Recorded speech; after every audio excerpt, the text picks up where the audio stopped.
Doctor Maria, आप जरा सुनाएं। जी डॉक्टर हीरा, मैं समरेश आने लगी हूँ। 32 years, gravid 3 para 2 previous STDs, alive and healthy eight 32 + 6 weeks. बल्कि डॉक्टर हीरा, इधर अगर अलाइव एंड हेल्दी नहीं भी बोलेंगे समरी में तो फिर भी ठीक रहेगा ना?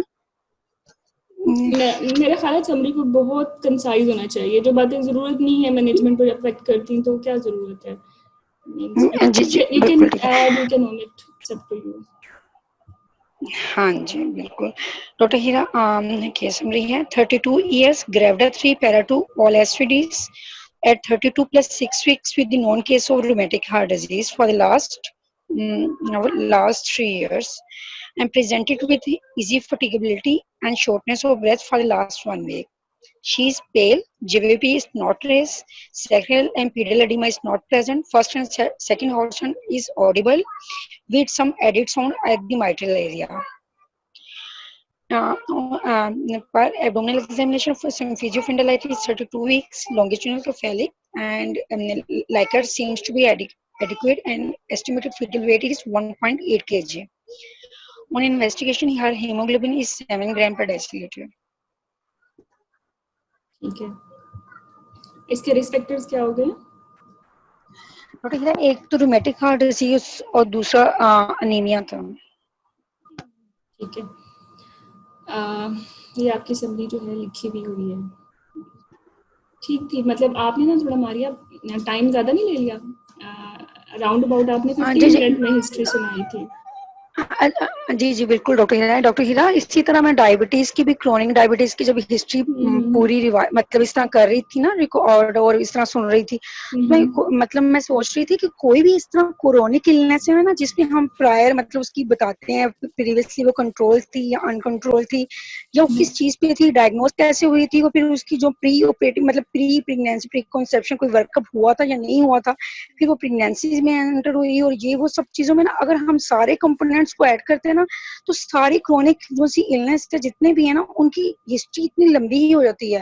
मैं तो खुद परेशान हो रही थी, मैंने कहा यार ये तो बहुत मतलब इस तरह मसला हो जाएगा। इस तरह रोमेटिक हार्ट डिजीज में भी आप देखिएगा, इसमें मैंने बिल्कुल मतलब कोई भी एक्स्ट्रा पॉइंट नहीं ऐड किया था। मतलब रोमेटिक हार्ट डिजीज कब डायग्नोस हुई, क्या सिम्टम्स थे, क्या इन्वेस्टिगेशन हुई, और वो फिर किस तरह एंटर हुई, मतलब मैंने जो आपने पॉइंट्स लिखे हुए थे ना मतलब केस समरी में, उसी तरह मैंने पूरी मतलब करके किया था, लेकिन फिर भी कोई एक्स्ट्रा बात टाइम हो नहीं, गया। देखो शुरू डॉक्टर में हीरा, इसका भी जब प्लीज हमें हाँ बताइएगा कि हम हाँ इसका क्या करें। मैं बताती हूँ, लेकिन कोई डॉक्टर हीरा, बात नहीं। मैं अब जब अपने एग्जामिनर की दफा ना मतलब जब मैं एग्जाम्स में या मॉक में इस तरह मतलब अपना टाइम को वो पूरा करने के लिए जल्दी में बोलती थी ना, तो मेरे एग्जामिनर कहते थे थोड़ा स्लो, थोड़ा स्लो।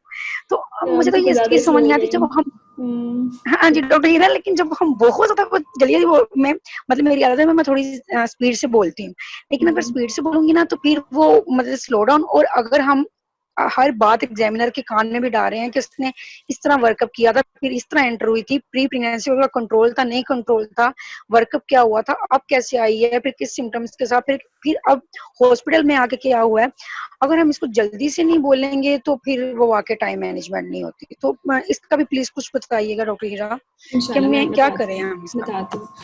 तो practice makes a man perfect. जब आपकी आज पहली जी कार्डियक की हिस्ट्री है, जब आप 2 या 3 लेंगे तो फिर ये जो 15 मिनट्स हैं ये स्क्वीज हो जाएंगे इनटू 8 मिनट्स। जी आपका जो टारगेट है वो फिर भी 7 मिनट होना चाहिए कि आप हिस्ट्री कंप्लीट कर लें। देखिए कार्डियक जो डिजीज इन प्रेगनेंसी है ना, इसमें जो हम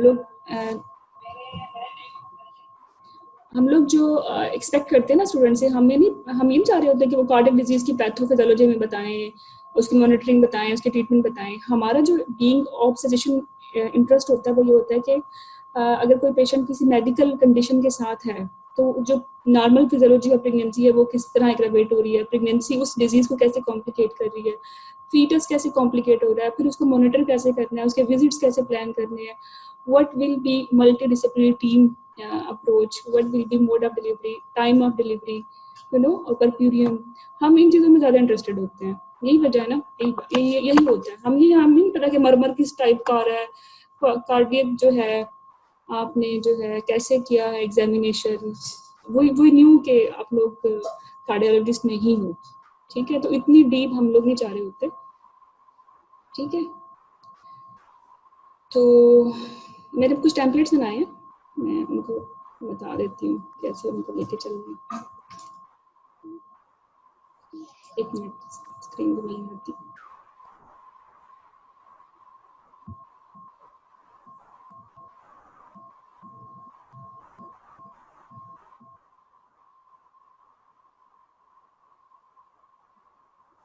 स्क्रीन शेयर नहीं करेंगे 10 मिनट।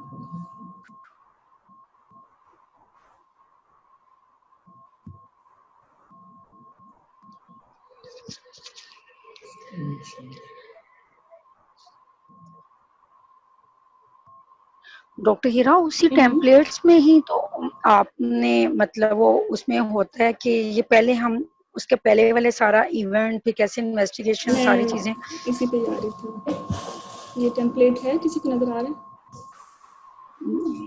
जी जी जी जी आ रहा है। इस टेम्पलेट में ना ये है about cause of heart disease, ठीक है, ओरिजिन ऑफ हार्ट डिजीज। अब जब भी हार्ट डिजीज आएगी ना प्रेगनेंसी में, उसकी रीजन क्या हो सकती है? या तो पेशेंट कंजेनिटल हार्ट डिजीज के साथ होगा, मतलब सिंस बर्थ होगी ना, या पेशेंट रोमैटिक हार्ट डिजीज के साथ होगा, मतलब रोमैटिक फीवर हुआ होगा चाइल्डहुड में, कोई जॉइंट पेन फीवर, या कोई मंथली इंजेक्शन लाइक पेनिसिलिन की हिस्ट्री मिलेगी, ठीक है। थर्ड ये होगा कि या तो पेशेंट को परप्यूरियम या प्रेगनेंसी में कोई पीसीएम हुआ होगा, पेरीपार्टम कार्डियोमायोपैथी। 3 इसके बन गए। चौथा ये है कि पेशेंट में कोई डायबिटिक होगा या हाइपरटेंसिव होगा, उसकी एज ए कॉम्प्लिकेशन उसको जो है इस्केमिक हार्ट डिजीज हो गई होगी। चौथी ये रीजन होती है। 5वीं होती है फैमिली हिस्ट्री स्ट्रॉन्ग होती है। ये 5 जो है 99% आपको फीमेल में मिल जाएंगे। तो जब भी आप अपनी टेम्पलेट बनाएं कार्डियक डिजीज के लिए, तो आप इन 5 चीज़ों को एड्रेस कर लें कि जो रीज़न है हार्ट डिजीज़ की वो क्या है। जैसे कि आपने बता दिया रोमैटिक हार्ट डिजीज़ की डायग्नोज पेशेंट को, समटाइम पेशेंट नहीं बताती, मतलब कोई रोमैटिक फीवर हुआ होता है जो कि प्रॉपरली एड्रेस नहीं होता, या प्रॉपरली पेशेंट ने वो एंटीबायोटिक नहीं ली होती, तो वो इससे जो है कॉम्प्लिकेट हो जाता है। ये अपने आप को ना अनम्यूट कर लें। अभी मुझे थोड़ा सुनिए। डॉक्टर हीरा मेरा ये म्यूट ही है ना? नहीं चलिए मैं सबको म्यूट कर देती हूँ। तो कहाँ से, ठीक है डॉक्टर हीरा जरा मेरा म्यूट कर दीजिएगा। अच्छा मैं कर देती हूँ, ये म्यूट ऑल। आपने कोई दरम्यान में क्वेश्चन पूछना हो ना तो फिर टेम्पलेट के बाद हम कंटिन्यू कर लेंगे, ताकि ये टेम्पलेट से तो जान छूटे ना। तो इसमें जो है ये 5 चीज़ें होती हैं। आपको समझ आ गई कि पेशेंट जो आपके पास आएगी प्रेगनेंसी में, उसमें ये 5 क्वेश्चंस आप पूछ सकते हैं about cause of cardiac disease के लिए, कि उसको मतलब उसकी जो है चाइल्डहुड को कंजेनिटल हार्ट डिजीज की वजह से तो नहीं उसको हुआ ये कार्डियक लीजन, या उसको जो है रोमैटिक कोई फीवर हुआ, उसकी कॉम्प्लिकेशन के तौर पर रोमैटिक हार्ट डिजीज हो गई, या उसने जो है परप्यूरियम या किसी प्रेगनेंसी में उसको जो है पीसीएम या पेरीपार्टम कार्डियोमायोपैथी हो गई, या फैमिली हिस्ट्री है, या वो डायबिटिक या हाइपरटेंसिव है, ठीक है। तो इस टेम्पलेट को आप बता सकते हैं कि my patient gives history of shortness of breath and palpitation on doing household activities which settles by itself at rest. ये हो गया इसका। अच्छा मैं ना थोड़ा टेम्पलेट, ये वाली टेम्पलेट है about cause of heart disease, ठीक है। तो इन चीज़ों को आप एड्रेस करने के लिए ये मेरी लाइंस ले सकते हैं। आई विल प्रेफर कि अपनी बना लें। I knew you can make your own lines very well. मेरी तो इंग्लिश भी इतनी अच्छी नहीं है, लेकिन आई हैव ट्राइड कि about cause of heart disease जब आपने शुरू करना हो तो यू कैन टेल कि my patient is diagnosed heart patient and taking her treatment under supervision of a cardiologist with poor compliance. Poor compliance इसलिए लिखा है कि 90% तो पुअर कंप्लायंस वाली ही होती है। हमारे यहाँ पेशेंट जो है वो फॉलो नहीं करती कार्डियोलॉजिस्ट के ओपिनियंस, और वो तो गायनी में वो तो ओब्स के लिए भी बुक नहीं होती, और 7th मंथ पे 8th मंथ पे आती हैं जब उनको प्रॉब्लम होती है, ठीक है। अगर उसकी कंप्लायंस अच्छी है तो आप ऐड कर सकते हो विद गुड कंप्लायंस, ठीक है। And she was diagnosed as a cardiac patient in her last pregnancy during an ER admission after having an complaint of shortness of breath and palpitation, ठीक है। क्योंकि हर रोमैटिक फीवर में rheumatic heart disease नहीं होती। Rheumatic heart disease rheumatic fever में तब होती है जब पेशेंट ने गड़बड़ी की होती है, तो पेनिसिलिन के साथ, या तो डोज कम होती है या फॉलो खराब होता है, ठीक है। तो इसके लिए ये हो गया। And she was diagnosed as a cardiac patient 5 years back. हालांकि रोमैटिक फीवर तो पेशेंट को चाइल्डहुड हो जाता है ना, लेकिन पेशेंट जो है वो रोमैटिक कार्डियक जो है कॉम्प्लिकेशन के साथ आती है आफ्टर फ्यू इयर्स, मतलब और वो जब कब आती है, जब कोई ना कोई इसको हार्ट को कोई डिकम्पनसेट करने के लिए कोई इवेंट मिलता है, लाइक प्रेगनेंसी की अपनी फिजियोलॉजी में हीमोडाइल्यूशन हो रही होती है, प्लाज्मा वॉल्यूम ज़्यादा बढ़ रहा होता है, हार्ट रेट बढ़ रहा होता है, सब चीज़ें जो हो रही होती हैं, जो पेशेंट ऑलरेडी कंप्रोमाइज हो जिसका हार्ट, तो वो प्रेगनेंसी में मैनिफेस्ट हो जाता है। तो यूजुअली जो पेशेंट ऑलरेडी रोमेटिक फीवर से कॉम्प्लिकेट हो चुकी होती हैं, रोमेटिक कार्डिक पेशेंट होती हैं, तो वो डायग्नोज प्रेगनेंसी में होती हैं, क्योंकि प्रेगनेंसी में वो उनके जो माइनर लीजन्स है वो छुपे हुए नहीं रहते, यही होता है ना। तो फिर वो ये पेशेंट जो है यूजुअली लास्ट प्रेगनेंसी में डायग्नोज हो जाती है, ER या इमरजेंसी एडमिशन के तौर पे एडमिट होती है, और फिर उसको कंप्लेन किया था shortness of breath and palpitation. ये मैं अपनी पेशेंट का टेम्पलेट बना रही हूँ, it is not universal but you can relate it, ठीक है। And she was diagnosed with cardiac patient 5 years back, and she also gives history of chest pain और चाइल्डहुड फीवर, ज्वाइंट पेन और monthly IM injection की, antibiotics की भी history देती है। IM इसलिए बोल रहा है कि पेनिसिलिन IM लगती है, तो आप जब आपने स्पेसिफिकली पूछना हो कि पेनिसिलिन लगी या नहीं, तो आप इंटरमस्कुलर या से पूछ लें कि कोई कोर्स में इंजेक्शन लगता था या नहीं, तो आपको पता चल जाएगा कि ये रूमेटिक ही है। और एक और मैं आपको टिप दे दूँ, हमारे यहाँ जो पेशेंट है ना, कंजेनिटल हार्ट डिजीज वाली कमी आती है, क्योंकि उनका सर्वाइवल टाइम अच्छा नहीं होता है। यहाँ क्योंकि डेवलपिंग कंट्रीज है तो इतनी अच्छी सर्जरीज नहीं होती, तो वो यूजुअली एक्सपायरी हो जाती हैं रिप्रोडक्टिव ईयर में आने से पहले, ठीक है। जो बचती हैं वो वही होती हैं जिनका रोमेटिक फीवर कॉम्प्लिकेटेड हुआ होता है, वो प्रॉपर फॉलो अप नहीं होता। अब डेवलप्ड कंट्रीज में रोमेटिक हार्ट डिजीज कम मिलती है, क्योंकि वहाँ शुरू में ही बच्चा पिक हो जाता है और प्रॉपरली एड्रेस हो जाता है, तो वहाँ जो कार्डियक पेशेंट आती हैं वो आएंगी कंजेनिटल हार्ट डिजीज जो रिपेयर्ड हो चुकी होंगी, और जो हमारे पास आती है 99% ये माइट्रल वेल के साथ आती हैं और रोमेटिक हार्ट डिजीज के पेशेंट होते हैं, क्योंकि रोमेटिक हार्ट डिजीज में 70% तो माइट्रल वेल स्टेनोसिस होता है ना, MS होता है। तो आप सोच लें अगर आपके एग्जाम में कार्डिक पेशेंट आ गई है ना, तो वो MS की पेशेंट है, ये एक स्ट्रॉन्ग तुक्का बन जाता है, ठीक है। तो MS के बारे में डिटेल पढ़ लें कि उसमें मिड डायस्टोलिक मर्मर होता है, बाकी सब भूल दो, इतना ज़्यादा डिटेल में जाने की जरूरत ही नहीं है, ठीक है। अच्छा, अगर आपने इसकी काज पता करनी है तो यू कैन से कि चाइल्डहुड में डायग्नोज हुई, यू कैन से कि ये जो है नॉन डायबिटिक या हाइपरटेंसिव पेशेंट है और कार्डिक इन्वॉल्वमेंट हुई है सिंस 3 years 4 years। आपको पता है ना डायबिटीज में इस्केमिक हार्ट डिजीज हो जाती है माइक्रोवास्कुलर इन्वॉल्वमेंट की वजह से, हाइपरटेंसिव कार्डियोमायोपैथी भी हो जाती है। अगर रोमेटिक नहीं है तो फिर डायबिटिक हाइपरटेंसिव होना ही कार्डिक इन्वॉल्वमेंट के लिए काफ़ी है, ठीक है। या फिर वो जो है फैमिली हिस्ट्री होगी, जैसे कुछ पाम-मार्फन सिंड्रोम वाले होते हैं या HOCM वाले होते हैं, उनकी फैमिली हिस्ट्री चल रही होती है सडन कार्डिक डेथ से। तो about cause of heart disease ये टेम्पलेट आप यूज कर सकते हैं, लेकिन बीइंग ऑब्सेशन हमें काज पता करना हमारे लिए इतना बड़ा हेडेक नहीं है कि हम इस पर 5 मिनट ज़ाया कर दें। जैसे कि आपने बोला कि वो रोमेटिक हार्ट डिजीज की डायग्नोज पेशेंट है और दैट इज सफिशिएंट, फिर ये सारी बातें डालने की जरूरत नहीं है कि जो है उसको डायबिटिक नहीं है, हाइपरटेंसिव नहीं है, कोई उसने परप्यूरियम में कोई PCM हुआ या नहीं हुआ, that is enough, you can save time, ठीक है। लेकिन अगर आपको रीजन नहीं मिल रही, रोमेटिक फीवर की हिस्ट्री नहीं मिल रही, तो फिर नेक्स्ट क्या है, फिर नेक्स्ट ये है कि आप उससे पूछें कि किसी प्रेगनेंसी में कि लास्ट ट्राइमेस्टर में या थर्ड ट्राइमेस्टर में या परप्यूरियम में तो नहीं हार्ट फेलियर हुआ, क्योंकि वो PCM वाले पेशेंट्स होंगे, ठीक है। और PCM डायग्नोज करना ये बहुत इम्पोर्टेंट है। इन सारी हार्ट डिजीज में जो इम्पोर्टेंट बात है, जो आपकी रिस्पॉन्सिबिलिटी है, वो PCM है, पेरिपार्टल कार्डियोमायोपैथी, ठीक है, क्योंकि ये प्रेगनेंसी की वजह से होता है। और इसके अलावा फिर इसमें कॉन्ट्रासेप्शन के मसले मसाइल भी आपकी जिम्मेदारी है, इसमें रिकरेंस भी होती है, तो फिर नेक्स्ट प्रेगनेंसी अलाउ करनी है नहीं करनी वो भी आपकी जिम्मेदारी है। तो PCM पूरी हार्ट डिजीज में ना आपकी जिम्मेदारी है, ठीक है। अगर हम एक या तो most common patient rheumatic heart disease के साथ आएगा, रोमेटिक हार्ट डिजीज के साथ नहीं आएगा तो वो आएगा PCM के साथ, ठीक है। PCM भी आपने रूल आउट कर लिया तो फिर वो या डायबिटिक होगी, हाइपरटेंसिव होगी, आपको समझ आ जाएगा कि ये कॉम्प्लिकेशन है डायबिटीज की, हाइपरटेंशन की, ठीक हो गया। लेकिन उसमें वेल्व इन्वॉल्वमेंट तो नहीं होगी ना, ये भी सेफ हो गई आप उसमें, फिर आपको एंटीकोगुलेशन वाली बातों से जान छुट जाएगी, ठीक हो गया। अगर यहाँ तक भी पहुंच गए और काज नहीं मिल रही तो फिर आप जरूर बताएं कि इसकी फैमिली हिस्ट्री नहीं है हार्ट डिजीज की या है, ठीक हो गया। चलें, ये होगी टेम्पलेट हार्ट डिजीज के लिए, काज के लिए। अब ये टेम्पलेट है कॉम्प्लिकेशन के लिए। For complication, you can say that my patient gives history of shortness of breath and palpitation when doing routine household activities, which settles by itself at rest. अब आपकी जिम्मेदारी है कि आप शॉर्टनेस ऑफ ब्रेथ की 2-3 टीडीज और भी बताओ। शॉर्टनेस ऑफ ब्रेथ होती है या तो एनीमिया की वजह से, या ये होती है कोई लंग प्रॉब्लम हो पेशेंट को, ठीक है। तो एनीमिया और हार्ट डिजीज दोनों ना हमेशा साथ साथ होते हैं, जैसे कि आपके पेशेंट में हुआ है ना 7 HP है उसकी, क्योंकि एनीमिया हमारी सोसाइटी में वैसे ही बहुत कॉमन है, ठीक है। और अगर पेशेंट प्रेग्नेंट है और एनीमिक है तो ये दोनों चीज़ें ही एग्रावेट कर देंगी उसके कार्डियक लीजन्स को, ठीक है।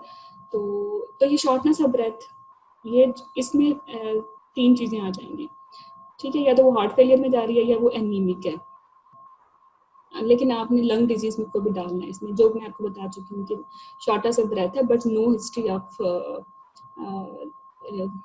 हीमोप्टाइसिस और इसके अलावा जो है रेड मीट इनटेक और आयरन वाली सारी बातें वो आपने बड़ा नाइसली ऐड की हैं, ठीक है।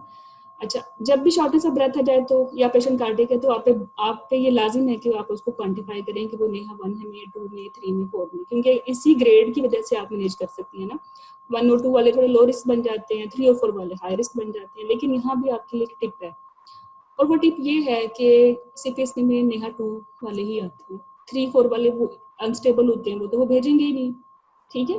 तो अगर एक पेशेंट जो मर्जी कहे कि मैं तो बैठे बैठे भी मुझे शॉर्टनेस ऑफ ब्रेथ हो जाती है, तो आप उसकी हिस्ट्री ले रहे हो ना, आपको नजर आ रहा है कि शॉर्टनेस ऑफ ब्रेथ नहीं हो रही, वो बैठी हुई है, इसका मतलब ये है कि वो एग्जैजरेट कर रही है, ठीक हो गया।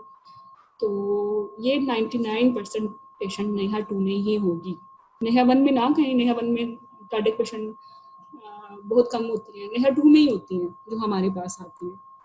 लेकिन आपने टेम्पलेट में जरूर डालना है कि रेस्ट के साथ क्या रिलेशनशिप है और कितनी एक्टिविटी पे शॉर्टनेस ऑफ ब्रेथ होती है। शॉर्टनेस ऑफ ब्रेथ की क्वांटिफिकेशन भी करनी है कि माइल्ड है, मॉडरेट है या सीवियर है। अगर माइल्ड शॉर्टनेस ऑफ ब्रेथ है पेशेंट को डूइंग हर रूटीन एक्टिविटीज, ठीक है, और जो सेटल्स बाय रेस्ट, तो ये 1 और 2 में जाएगी, ठीक है। लेकिन अगर मॉडरेट शॉर्टनेस ऑफ ब्रेथ है ना, उसको डूइंग ऑर्डिनरी एक्टिविटीज या लेस देन ऑर्डिनरी एक्टिविटीज, तो ये नेहा 3 में जाएगी। और जो 4 वाली है वो तो रेस्ट में भी सिम्टोमेटिक हो रही होगी, ठीक हो गया। अच्छा, कॉम्प्लिकेशन, एक तो आपने इसको ग्रेड कर दिया कि कितनी इसकी कितना इसका रिस्क है। दूसरी बात फिर ये है कि however she gives no history of fever with chest pain, यहाँ आप इन्फेक्टिव एंडोकार्डाइटिस से जान छुड़ाने के लिए ये बात की है, ठीक है। आर फेंटनिंग या सिंकपी बोल दें, सिंकपी मैंने इसलिए यूज़ नहीं की कि मेडिकल जैगरिन मत यूज़ किया करें HOPI में, आपने वैसे हमारे काफ़ी यूज़ किए हुए थे, ठीक है, थोड़ा सा तवज्जो करें इस पर। ये रिफ्लेक्सेस बन जाते हैं, कोई टोकता भी, एग्जामिनर भी नहीं टोकते, वो भी सुन लेते हैं, लेकिन जिन्होंने टोकना होता है वो टोक भी देते हैं। तो कोई ऑब्जेक्शन ना हो तो make your history of presenting illness simple, ठीक है, या सिग्निफिकेंट एडीमा या ER एडमिशन और सर्जरी, ठीक है। कार्डियक पेशेंट में आपने ज़रूर पूछना है कि कंट्रोल कैसा है। कंट्रोल के लिए आपने पूछना है कि कभी इमरजेंसी एडमिशन हुआ, कभी कोई सर्जरी हुई, कोई सिग्निफिकेंट एडीमा हुआ, या कभी चेस्ट पेन फीवर हुआ, या कभी बेहोश हुई है नहीं, ठीक है। यही 5-6 प्रिडिक्टर्स हैं जिनकी वजह से आपको अंदाजा हो जाएगा कि पेशेंट का कंट्रोल कैसा है, ठीक है। और फिर जो ये तो पर्सनल हो गई ना, माँ की बात हो गई। अब कार्डियक डिजीज के जो बच्चे पे फर्क पड़, कॉम्प्लिकेशन हो सकती है, IUGR हो सकता है, ठीक है। या अगर पेशेंट खुद कंजेनिटल हार्ट डिजीज की पेशेंट है तो बच्चे में भी जा सकती है, या प्रीटर्म लेबर हो सकती है बीइंग IUGR या कार्डियक डिजीज की वजह से, ठीक है। क्योंकि ये पेशेंट में जो है अगर हाइपोक्सिया हो जाए तो फिर IUGR और ये चीज़ें हो सकती हैं। तो जब बच्चा IUGR होता है तो नेचर की तरफ से प्रीटर्म लेबर भी हो जाती है ना, या फिर अगर ये कार्डियक पेशेंट में कोई इन्फेक्शन आ जाए तब भी हो सकती है। तो फीटस के लिए जो टेम्पलेट यूज की जा सकती है वो ये है कि she is giving history of single foetus, क्योंकि twin pregnancy in itself is a poor neonates के फीटस के लिए या प्रेगनेंसी के लिए खराब बात है ना, क्योंकि फिर उसमें डबल फिजियोलॉजिकल चेंजेस और पेशेंट का हार्ट जो है वो डबल जो है वॉल्यूम को पंप करेगा तो वो ज़्यादा कॉम्प्लिकेट हो जाएगी। तो यू कैन, यहाँ आप सिंगल इसलिए भी डाल सकते हैं कि आपको एग्जामिनर को कन्वे कर रहे हैं मैसेज कि आपको पता है कि ट्विन प्रेगनेंसी मेरी कार्डियक पेशेंट के लिए मसला कर सकती है। तो she is having single foetus, her fundal height as per her duration of pregnancy, fetal movements are satisfactory, she is giving no history of pain abdomen or urinary tract infection. According to her, her anomaly and growth scans are reassuring. ठीक है, तो इसी एक फिक्रे में आपने out कर दिया ना कार्डियक डिजीज के फीटल कॉम्प्लिकेशंस को, और ऊपर वाले जो टेम्पलेट है या जो फिक्र है उसमें आपने कार्डियक डिजीज की कॉम्प्लिकेशन को रूल आउट कर दिया। ठीक है, नेक्स्ट जो है कंट्रोल और ट्रीटमेंट के लिए आप ये टेम्पलेट यूज कर सकते हैं कि my patient is a booked patient, और throughout her pregnancy she visited 6 times as per scheduled visits. Her cardiac consultation done 2 times in a current pregnancy, and she is using her regular heart treatment as per advised. She cannot recall those names, but one drug is related to increase urinary frequency. अक्सर patient diuretics ले रहे होते हैं ना, तो उनमें बहुत ज़्यादा वो यूरिन पास करते हैं। अगर पेशेंट अगर वो नहीं बताई ना पेशेंट के मुझे नाम याद नहीं है, तो आप गैस कर सकते हैं कि वो कौन सी दवाई ले रही होगी। कोई डायूरेटिक ले रही है तो आप पूछ सकते हैं कि पेशाब वगैरह दवाइयाँ तो नहीं खा रही, या कोई सबकुटेनियस इंजेक्शन तो नहीं लग रहा लो मॉलिक्यूलर हेपरिन के लिए। ठीक है, तो एक गुड गैस के लिए आप 2 बातें पूछ सकते हैं। ठीक है, एग्जामिनर बहुत लाइक करते हैं इसको। और ये थी ना टेम्पलेट्स, ये 3 टेम्पलेट्स थी, ये किसी भी कार्डियक पेशेंट में आप यूज़ कर सकते हो और इसको इंडिविजुअलाइज कर सकते हो। बाकी जो बच गया कार्डियक पेशेंट के देखने के लिए वो ये है कि उसका टाइम ऑफ डिलीवरी क्या होगा, उसका मोड ऑफ डिलीवरी क्या होगा। ठीक है, और but she knows about her nature of disease and course of disease, steroid लगा है या नहीं लगा। ठीक है, और जो एग्रावेटिंग फैक्टर्स हैं एनीमिया के वो तो उसमें नहीं है, जैसे एनीमिया यूटीआई हमने डिस्कस कर लिया और आपके पेशेंट में भी था, और मैनेजमेंट के वक्त हम एग्रावेटिंग फैक्टर्स को भी एड्रेस कर देंगे। ठीक है, मैं दूसरी स्लाइड शेयर करती हूँ।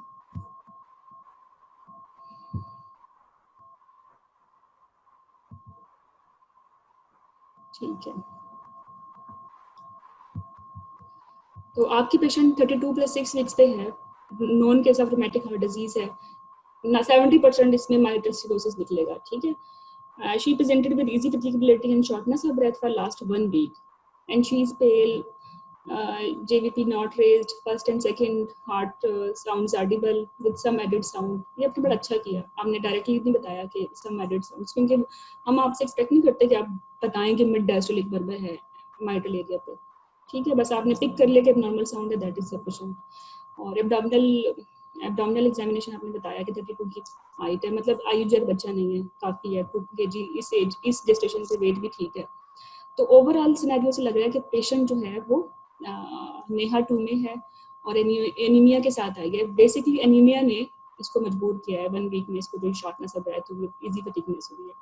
अब थोड़ा सा अगर आप तवज्जो देना इजी फटीगनेस और शॉर्टनेस ऑफ ब्रेथ को, आपने क्वांटिफाई करना है कि how much shortness of breath. ठीक है, क्योंकि ये शॉर्टनेस ऑफ ब्रेथ की क्वांटिफिकेशन ही आपको बताएगी कि आपने ब्लड ट्रांसफ्यूजन करनी है या नहीं करनी है, क्योंकि शॉर्टनेस ऑफ ब्रेथ तो हर प्रेगनेंसी में नॉर्मल होती है, सबको ही हो जाती है ना। तो लेकिन ये है कितनी सिग्निफिकेंट, क्योंकि माइल्ड तो सबको हो सकती है, but if it is moderate then it is significant, क्योंकि पेशेंट कार्डियक भी है। ठीक हो गया। बाकी जो है हिस्ट्री टेम्पलेट, वो जो इसके नरेशन टिप्स हैं ये देख लें कि अपने फिक्रे बनाना, practice democracies in preparation time before exam. ये जो फिक्रे आज बना लोगे ना, यही एग्जाम में काम आएंगे, वरना फिर 15 मिनट लग जाएंगे, फिर आप देख लेंगे। ठीक है, तो ये फिक्रे बनाएं। मैंने बड़ा फील किया है कि आप लोगों को मसला हो रहा है टेम्पलेट्स में, तो फिर राइट ऑनवर्ड्स ना, जितने भी हम केसेस करेंगे तो मैं कोशिश करूँगी मैं अपने टेम्पलेट्स ही आप लोगों को देती रहूँ। ठीक है, ताकि आप चलें उनको एज इट सेल्फ यूज़ ना करें, बट आपको थोड़ा सा आइडिया हो जाए कि करना क्या है। ठीक है, अच्छा, हमेशा कॉन्फिडेंट ही रहना है आपने।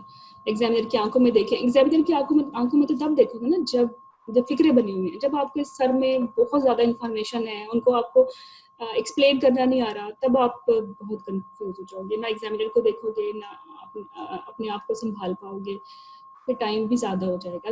तो जो हिस्ट्री नरेशन की जो single and most important tip है वो ये है, make your own sentences before exam. Medical disorder 5-6 ही हैं जो आते हैं, diabetes, anaemia, hypertension, IUGR, cardiac तो रेयर है वैसे ना।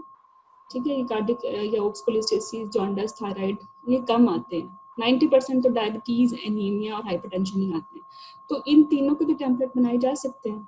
ठीक है, लेकिन फिर भी अगर हम इनको क्वांटिफाई करें ना, कितने केसेस हैं?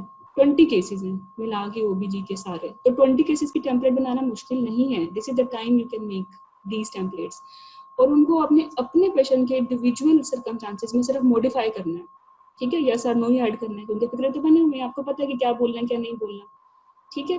वो जो बातें मैं करती हूँ कि ऑनसेट ड्यूरेशन सिविरिटी वाली ना, उनके मुताबिक अपने फिक्रे बनाओ। चैट बॉक्स में किसी ने मैसेज किया है, हाँ सिद्रा आसिम कह रही हैं कि टेम्पलेट्स आर हेल्पफुल। ठीक है, चलो देर आए दुरुस्त आए। अच्छा अच्छा, कुछ टिप्स हैं जो आप यूज़ कर सकते हैं हिस्ट्री लेते हुए। जैसे पेशेंट का बीएमआई चेक कर रहे हो तो डायबिटीज़ बोन और यूटीआई की हिस्ट्री तक ली जा सकती है। बीपी चेक कर रहे हो तो उससे हाइपरटेंशन की हिस्ट्री ले लें। जॉन्डिस के लिए देख रहे हो तो उससे हेपेटाइटिस की हिस्ट्री ले लें। टैलेट चेक कर रहे हो तो डाइट, आयरन इनटेक और ब्लड ट्रांसफ्यूजन की हिस्ट्री ले लें। थायराइड चेक कर रहे हो, थायराइड की हिस्ट्री ले लो। ब्रेस्ट चेक कर रहे हो, मैलिग्नेंसी की हिस्ट्री ले लो। रेस्पिरेटरी सिस्टम चेक कर रहे हो तो टीबी की, एलर्जी की, सोशल हिस्ट्री उसको रिलेट कर लो। सीवीएस देख रहे हो तो कार्डियक डिजीज या अदर मेडिकल कंडीशन के बारे में पूछ लो। अगर एब्डोमिनल एग्जामिनेशन कर रहे हो तो सर्जरी पहले हुई है या नहीं हुई, कॉम्प्लिकेशन थी, एनेस्थीसिया कैसा था, तो तब पूछ सकते हो, ठीक है। बायोमेनुअल एग्जामिनेशन कर रहे हो तो जो प्रोविजनल अब तक बन चुका है ना, उसके बारे में उससे मैनेजमेंट डिस्कस कर सकते हो, जो चीज़ भी पहले माइंड में आती है। 90% तो आप डायग्नोसिस बना ही लेते हो, तो फिर उस पेशेंट क्या चाहती है अपनी ट्रीटमेंट के बारे में, स्पेसिफिकली गायनी में, तो आप उससे डिस्कस कर सकते हो। तो ये जो कंपोनेंट्स हैं जनरल फिजिकल एग्जामिनेशन के, अगर आप उनको कोरिलेट कर लें certain features of history taking, तो यू कैन सेव टाइम। क्योंकि जो हिस्ट्री आपने लेनी है वो आपने लेनी है 8 मिनट्स में ना, तो अगर आप हिस्ट्री ऑफ प्रेजेंटिंग इलनेस पे टाइम अच्छा लगा देते हैं, 5 या 6 मिनट लगा देते हैं, क्योंकि वही तो असल चीज़ है, तो ये बाकी जो 2 मिनट है ना, इनको आप जीपी करते हुए भी यूज़ कर सकते हैं। ये वाली बातें तो आप पूछ सकते हैं, ठीक है। बाकी someone has raised hand, chat box पे लिख दें, मुझे जो है पता चल जाएगा रेज हैंड किया है। चलो फिर हम बाद में लेंगे। तो मेरा ख्याल है ये भी एक तरीका अच्छा है कि आप कुछ चीज़ों को अपने माइंड में सिंक्रोनाइज कर सकते हैं, इस तरह आप भूलेंगे भी नहीं, ठीक है। जितना मर्जी स्ट्रेस हो, लेकिन आपको पता है मैं सीरियस के लिए चेक कर रही हूँ ना, तो मैंने जो है ना इससे कार्डियक डिजीज की हिस्ट्री पूछ लेनी है। अगर एक एब्डोमेन चेक के लिए चेक कर रही हूँ ना, तो स्कार वगैरह के बैकग्राउंड में मैंने इससे पूछ लेना है कि कोई ऑपरेशन हुआ, मे भी आपने HOPI के वक्त भूल गए, ठीक है। अच्छा, हीरा को आवाज नहीं आ रही, एक मिनट।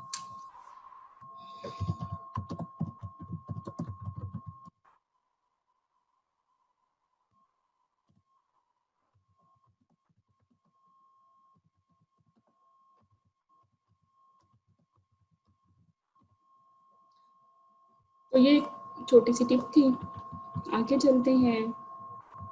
सिंपलेस्ट अप्रोच क्या होनी चाहिए, टेम्पलेट्स कहाँ से फिट करनी है। जो 16 पॉइंट्स वाले बच्चे हैं ना, वो बहुत अच्छी बात है, लेकिन मुझे बड़ी लोगों की बातें आ रही थी कि 16 पॉइंट्स मैडम, ये इन्हीं पॉइंट्स में हम घूम जाएंगे, हम क्या करें। तो कुछ ना करें।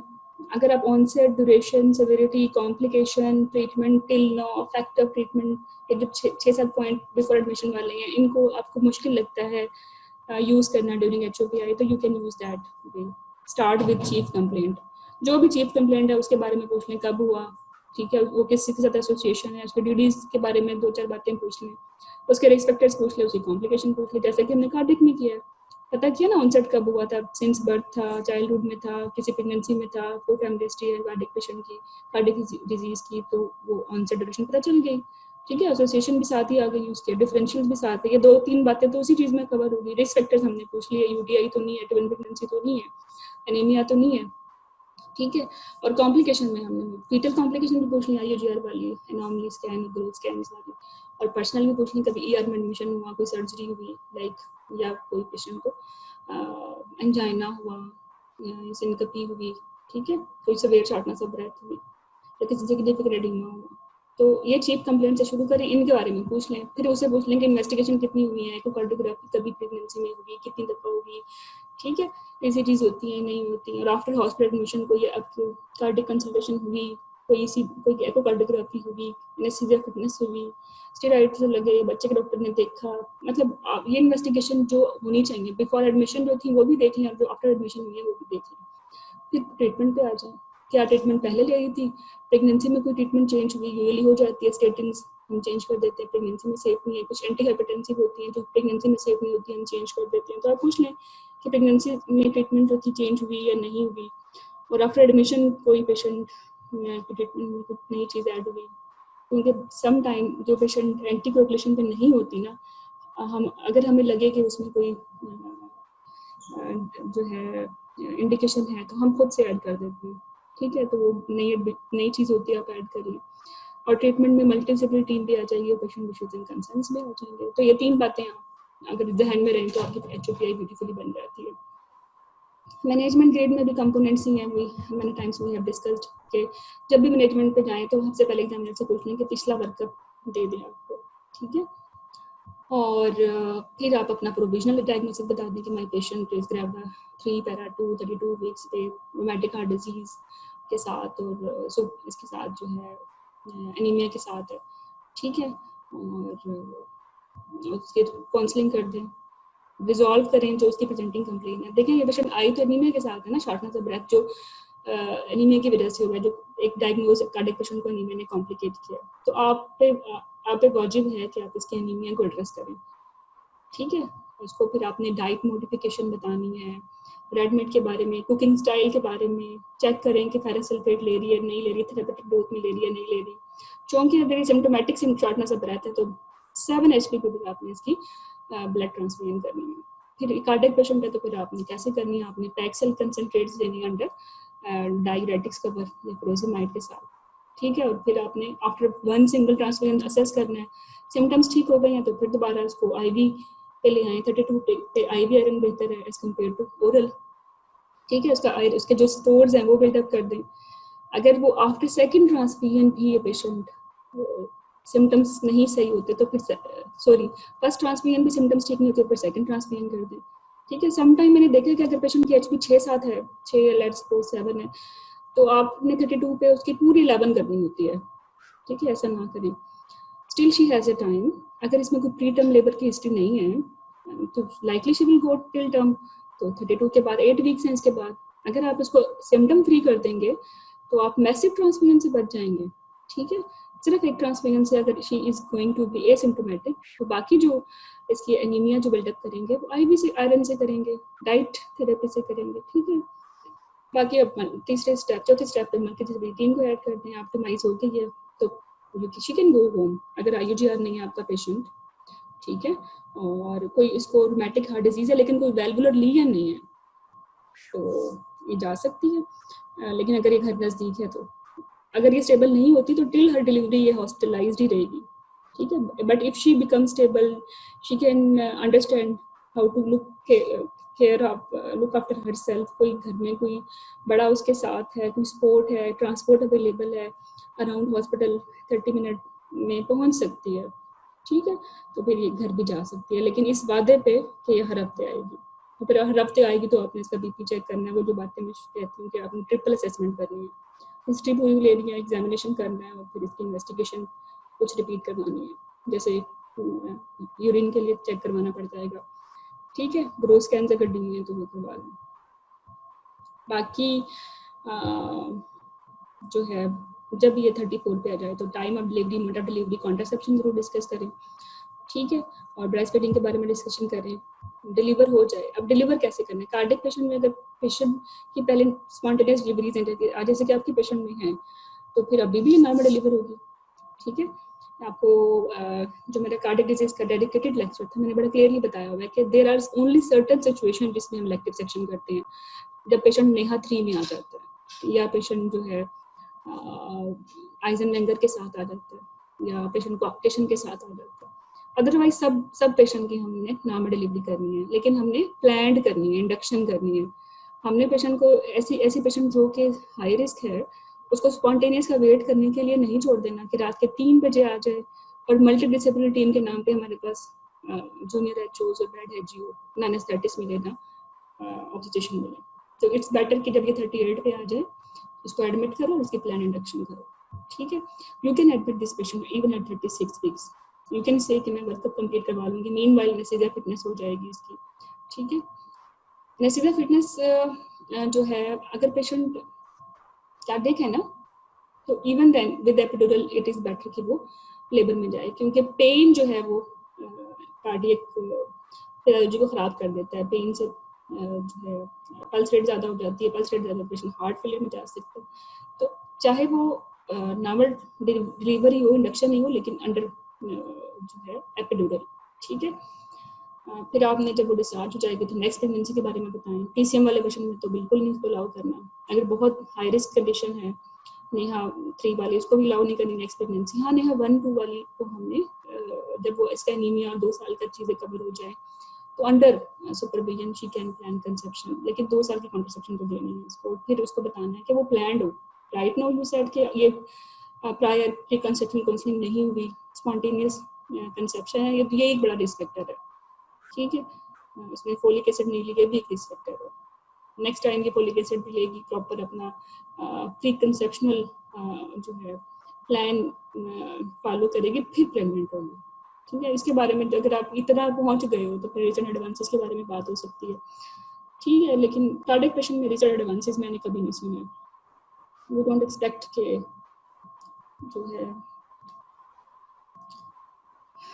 आप बताएं कोई कार्डियक ट्रीटमेंट बताएं। ये कार्डियोलॉजिस्ट का काम है, हमारा काम ही नहीं है, ठीक है। जो हमारा काम है वो मैं बता दिया कि फिटल मॉनिटरिंग, फिटल कॉम्प्लिकेशंस को एंटिसिपेट करना, मैटरनल मॉनिटरिंग, मैटरनल कॉम्प्लिकेशन को एंटिसिपेट करना, उनको टाइमली एड्रेस करना, सेफली डिलीवर करना, ठीक है। और अगर यहाँ तक किसी को कोई मसला है,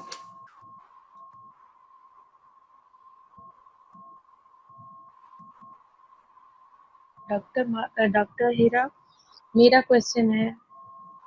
बात करें। हेलो, हाँ डॉक्टर हीरा, ये इस पेशेंट को, हम कार्डियक पेशेंट को अगर हमें इम्प्लांट इंड्यूस करना हो तो हम कैसे करेंगे? ये बहुत अच्छा आपने किया। अगर ये पेशेंट कोई मेडिसिन ले रही है, कोई एंटी हाइपरटेंसिव या कोई क्लैक्सिन टाइप, या सिंपल पेशेंट है जो बीटा ब्लॉकर ले रही है? No ma'am, how we induce labour, अगर हमें प्लान्ड इंडक्शन करनी है तो पेशेंट को हम इंडक्शन कैसे करेंगे? प्रोस्टाग्लैंडिन से तो अच्छा, पेन इन पेशेंट में हम प्रोस्टाग्लैंडिन E2 दे सकते हैं, E1 भी दे सकते हैं। E1 E2 दोनों ही सेफ हैं। E2 ज़्यादा बेहतर है, ये ज़्यादा लेस कार्ड जो है वेजोकंस्ट्रिक्टर है, लेस जो है ये इसकी वो करवाती है, कोरोनरी स्पैस्म कराती है, ठीक है। इंडक्शन हम कर सकते हैं, ये उस चीज़ से बेहतर है कि ये बिल्कुल रात के 3-4 बजे स्पॉन्टेनियस लेबर के साथ आए जब कुछ भी नहीं है। इंडक्शन जो है नाइस 2019 में फेवर्ड की है, और किससे की है? हमने प्रोस्टाग्लैंडिन E2 से, और E1 तो हमने वैसे भी नहीं देनी अलाइव बच्चा, ठीक है। लेकिन अगर सपोज IUD भी है तब भी हमने E2 से देना है, क्योंकि E1 या मिसोप्रोस्टोल की निस्बत जो E2 है ना, वो कम कोरोनरी स्पैस्म कराती है, लेकिन कम कराती दोनों ही है, ठीक है। और इसमें हमारा कसूर नहीं है। मुझे लगता है आप लोग ना गिल्ट में चले जाते हो, यार ये तो स्पैस्म में चली जाएगी, क्या करें? आपके पास कोई और चॉइस है? वो तो ऑलरेडी जान हथेली पर रख के प्रेग्नेंट हो गई है, अब कुछ ना कुछ तो करना है ना। 100% तो हम उसको नहीं दे सकते, ठीक है ना। हम कम खतरे की निस्बत बहुत बड़े खतरे की निस्बत कम खतरा दे सकते हैं, यही हमारे अख्तियार में है। तो अक्सर स्टूडेंट्स मैंने देखा है वो समझते हैं कि अब उनकी रिस्पॉन्सिबिलिटी है, कोई जादू कोई मैजिक पिल लाएंगे तो वो सेफली डिलीवर हो जाए। ये आपकी कोई जिम्मेदारी नहीं है। प्रेगनेंसी उसका पर्सनल चॉइस थी, उसके कॉन्सिक्वेंसेस उसको पता थे। अगर नहीं भी पता तो now she is pregnant, term पे है, हमने जो डिलीवर करना है, जो उसके लिए कम बुरी बात है वो ये है कि उसको प्लान डिलीवरी कर दें, इंडक्शन कर दें, ठीक है। हाँ, एक और भी बात है, सम सिचुएशन में ग्रेविड पेशेंट 4 है, सारी डिलीवरी स्मूथ हुई है, ठीक है। और वैसे एक और बात बता दूं डॉक्टर मारिया, आप पे ना ये वाजिब था कि जब भी आपकी पेशेंट मल्टीपैरस हो, कार्डियक हो, तो आपने परप्यूरियम को बड़ा नाइसली बताना है कि ये थर्ड स्टेज ऑफ लेबर में कोई इसको कॉम्प्लिकेशन हुई या नहीं हुई, ठीक है। क्योंकि क्या हो सकती है, सबसे हमें प्रॉब्लम जो है ना हार्ट फेलियर की एंटीनेटल नहीं होती, हमें तो थर्ड स्टेज ऑफ लेबर में होती है, ठीक है। तो लेबर अगर कोई मल्टीपैरस है, कार्डियक पेशेंट है, अगर आपने लेबर को एड्रेस नहीं किया ना कि फोर्सेप लगे, सेकंड स्टेज कैसे गुजरी, थर्ड स्टेज कैसे गुजरी, कोई शॉर्टनेस ऑफ ब्रेथ हुई, ठीक है, कोई एडमिशन डिले हुआ नहीं हुआ, कब डिस्चार्ज हुई, इस पर कमेंट करना बनता था, ठीक है। तो हाँ, अगर कोई पेशेंट मल्टीपैरस है और उसकी सारी लेबर नॉर्मली डिलीवर हुई है, टाइम पे हुई है, तो आप उसको मे बी इंड्यूस ना करें, आप 37 पे स्वीप कर दें, ठीक है, 38 पे दोबारा स्वीप कर दें, बिशप अच्छा है तो खुद ही लेबर में चली जाएगी। Keep her admitted till then, during sweeping घर मत भेजें। या फिर आप हाफ, अगर बिशप बहुत अच्छा है तो आप हाफ क्रॉस्ड से कर सकते हैं मल्टीपेरेस में। ये टोटके हैं, ये गाइडलाइन से बैकअप नहीं है। बच्चों के ये जो CPSP का एग्जाम है, ये हमारे जो एग्जामिनर्स हैं, ये हमें टोटकों पे ही फेल पास कर रहे होते हैं। ये एक डायलेमा है, बट दिस इज एज, ये आप सबको पता होगा, ठीक है। बाकी उसको 1-to-1 केयर देनी है, उसको प्रॉपर स्ट्रेटेजी करनी है, ICU बेड मैनेज कर साथ रखना है, ठीक है, कार्डियोलॉजिस्ट को भी स्टैंड बाय रखना है, तो वो लिवर में चली जाएगी। हाँ, अगर वो पेशेंट कोई ऐसी इसमें प्रॉब्लम है, कोई उसको कार्डियक लीजन है, मतलब विद रूमेटिक हार्ट डिजीज, कोई वेल प्रॉब्लम है, तो फिर उसको अपनी एंटीबायोटिक देनी है, क्योंकि आप रूटीन में हर पेशेंट को एंटीबायोटिक देते होते हो। यहाँ एग्जामिनर पूछता है कि tell me the indication of giving antibiotics. Doctor Sadaf ने टेलीग्राम पे बड़ी अच्छी आप लोगों को वो जो होमवर्क था वो बताया है, ठीक है। डॉक्टर सदफ दोबारा रिपीट करेंगे?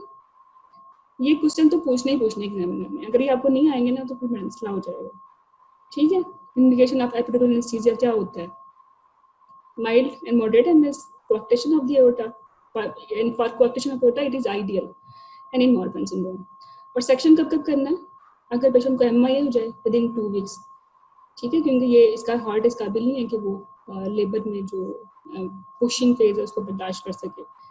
या वारफरिन यूजर, अब आप ये सोचते होंगे कि वारफरिन के साथ क्या इंडिकेशन है सेक्शन करने की, वो ये है कि अगर पेशेंट की वारफरिन 36 पे स्टॉप नहीं हुई ना, तो इस पेशेंट, और ये लेबर में आ गई है, एक तो आपने इसके जो है रिवर्जल ऑफ एंटीकोगुलेशन भी करनी है, फिर पीस भी देने आइन अगर मोर देन 3 है। दूसरा, अगर इस बच्चे को नाम डिलीवर कर दिया, इसमें फोर्स भी लगाने पड़ गए, तो इसमें इंट्रावेंट्रुलर हेमरेज हो सकता है, तो इट्स बेटर कि इसका सेक्शन कर दें, ठीक है। इसलिए इंडिकेशन ऑफ सेक्शन है इन वारफरिन यूजर। लेकिन इट डिपेंड्स कि आईएनआर क्या है, ये हर वारफरिन के साथ हम सेक्शन नहीं करते, उस वारफरिन के साथ करते हैं जिसमें आईएनआर ज़्यादा हो रहा होता है, ठीक है। इसके अलावा सेक्शन करना है जब aortic root more than 4 centimetre है, एनोरिज्म्स में और AV मालफॉर्मेशन में। एनोरिज्म्स डायरे एनोरिज्म्स भी हो सकता है और कार्डियक भी हो सकता है, ठीक है। और हार्ट फेलियर वाली पेशेंट को भी आप कर सकते हैं सेक्शन। इसके अलावा इन्फेक्टिव एंडोकार्डाइटिस प्रोफिलैक्सिस, या जो बोलते हो कि मैडम मैंने एंटीबायोटिक देनी है एरम करने से पहले, लेबर से पहले या सेक्शन से पहले, तो फिर मैडम पूछेंगी कि क्यों देनी है, तो फिर आप बता दो मेरे पेशेंट में कार्डियक लीजन है, she is having high risk for infective endocarditis, पिछली प्रेगनेंसी में भी इसको फीवर हुआ था और ये इस पे अभी इसको फीवर है, चेस्ट पेन। अगर आपने प्रॉपरली कॉम्प्लिकेशन पूछी थी, वो जो टेम्पलेट में लिखी हुई है chest pain with fever, it's mean कि इन्फेक्टिव एंडोकार्डाइटिस की भी करें। और ये जो है इन्फेक्टिव एंडोकार्डाइटिस जो है, इसकी मोर्टेलिटी बहुत ज़्यादा है प्रेगनेंसी में as compare to non pregnant state, double है, ठीक है। इसके लिए बेहतर ये है कि फिर एंटीबायोटिक तो इसके लिए लाइफ सेविंग हो जाती है। इसके अलावा आपने कंजेनिटल हार्ट डिजीज जो रिपेयर नहीं हुई टागा टॉप उनमें देनी है, ठीक है। और देनी कब है? At the onset of labour और at the rupture of membranes. यहाँ ये GBS से डिफरेंट है, क्योंकि GBS में जो है हम सेक्शन के दौरान नहीं देते ना, बट इधर हम देते हैं।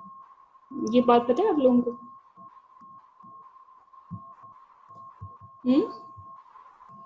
एनीवन? जो GBS का पेशेंट होता है ना, उसमें अगर पेशेंट का प्लांट सेक्शन है तो जरूरी नहीं है उनको प्रोफाइलैक्टिक एंटीबायोटिक्स दें पेनिसिलिन में, ठीक है। लेकिन इन्फेक्टिव एंडोकार्डाइटिस की अगर इंडिकेशन बनती है तो आपने ड्यूरिंग सेक्शन भी देनी है उसको। और आयशा, आप कह रही हैं रिपीट कर दें। आयशा, आपने थ्योरी में पढ़ा होगा कि जो पेशेंट GBS के लिए अगर किसी को हमने प्रोफाइलैक्टिक एंटीबायोटिक देनी है, तो अगर उसका प्लान्ड सिजेरियन सेक्शन है तो हम उसको एंटीबायोटिक नहीं देते, हम सिर्फ लेबर में और रप्चर ऑफ मेम्ब्रेन वाले पेशेंट में देते हैं। यहाँ ये डिफरेंट है, इन्फेक्टिव एंडोकार्डाइटिस का जो प्रोफाइलैक्सिस है, ये आपने एट सेक्शन भी देना है, एट रप्चर ऑफ मेम्ब्रेन भी देना है, एट ऑनसेट ऑफ लेबर भी देना है, ठीक है। इसके अलावा भी 2 तरीकों से डिफरेंट है।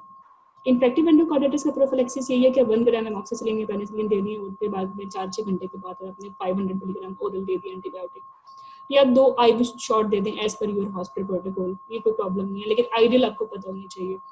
लेकिन GBS में आपने टिल लेबर देनी है, जब तक लेबर पेशेंट की है तब तक उसको एंटीबायोटिक पूरा वाले चलती रहेगी। तो ये आपको मिक्स बहुत करती है, मुझे तो करती है, इसलिए मैंने इसको ऐड कर दिया GBS को ना। However, आपके वाइवा का में जीबीएस नहीं आता, हमारे एग्जाम में जीबीएस नहीं पूछते वाइवा में, लेकिन फिर भी कुछ स्टूडेंट्स ऐसे हैं जिन्होंने मे भी आगे एमआरसीटी करना हो या जिन्होंने थ्योरी भी साथ करनी हो, तो उनके लिए ये है कि जीबीएस और इन्फेक्टिव एंडोकार्डाइटिस प्रोफिलैक्सिस में ये डिफरेंसेस हैं, ठीक है। अगेन आई एम रिपीटिंग कि जीबीएस में अगर पेशेंट का इलेक्टिव सेक्शन प्लान है तो एंटीबायोटिक नहीं दे रहे होते, ठीक है। लेकिन इन्फेक्टिव एंडोकार्डाइटिस या आईई, इसको मैं एब्रिविएशन यूज करूँ तो इसमें दे रहे होते हैं इवन एट सेक्शन, बाकी तो एट अ टाइम आप लेबर ऑब्जर्वेंट भी देना है। इन्फेक्टिव एंडोकार्डाइटिस में सिर्फ 2 डोजेस देनी है, जबकि जीबीएस में आपने जब तक लेबर है तब तक रिपीट करनी है 4 आवर, ठीक हो गया।